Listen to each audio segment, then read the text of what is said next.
ఓం శ్రీ గురుభ్యో నమః. ఓం శ్రీ మాత్రే నమః. ఇప్పుడు శరన్నవరాత్రోత్సవాలు అంటే దేవీ నవరాత్రోత్సవాల గురించి మనం తెలుసుకుందాం. ఆశ్వయుజ మాసం వచ్చింది. ప్రజలకు ఆనందమే ఆనందం, ఒక అనుభూతి. కారణం ఆశ్వయుజ మాస ప్రారంభంతోనే అమ్మ గుర్తుకు రావడం. అమ్మ అంటే జగన్మాత, ముగ్గురమ్మల తల్లి, అమ్మల కన్నా అమ్మ. ఆ నవదుర్గ స్వరూపిణి అమ్మవారు. ఈ సృష్టిలో ప్రతి కదలికకు అమ్మయే కారణం. గాలి, నీరు, నిప్పు, ఇవన్నీ కూడా అమ్మ దిద్దిన రూపాలే. మానవ నిర్మితాలు ఏమాత్రం కావు. ఆ శక్తి మహేశ్వర శక్తి, పరాశక్తి. అటువంటి నవరాత్రి పర్వదినాల్లో అమ్మను కొలుద్దాం.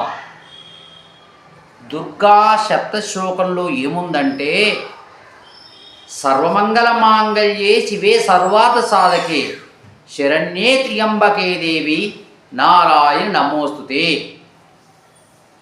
ఈ శక్తే లేకుంటే శివుడైనా ఏమీ చేయలేడు.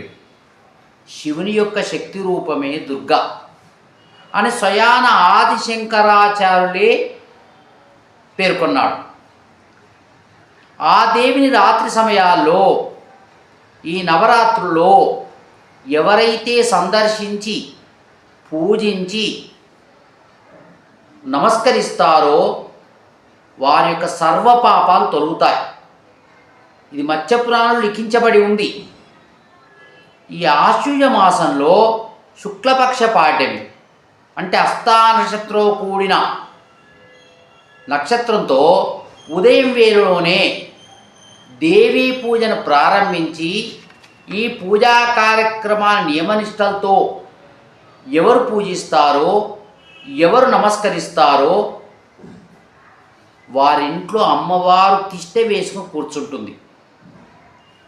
నవరాత్రోత్సవాల్లో మొదటి 3 రోజులు దుర్గా అమ్మవారిగా, తరువాతి 3వ రోజులు మహాలక్ష్మిగా, చివరి 3 రోజులు సరస్వతీమాతగా మనకు కనిపిస్తుంది, కనబడుతుంది. అమ్మవారిని కొలవడం వల్ల, అమ్మవారిని పూజించడం వల్ల ఆరోగ్యము, సిరి సంపదలు, చక్కని జ్ఞానము మనకు చేకూరుతాయి. కావున ప్రతి ఒక్కరు కూడా అమ్మవారిని దర్శించుకొని చల్లని చూపులకు పాత్రలుదాం. సర్వే జనా సుఖినో భవంతు. మా ఛానల్ కొత్తగా చూసేవారు సబ్స్క్రైబ్ చేసుకొని లైక్ చేయండి. ఇక ఉంటా.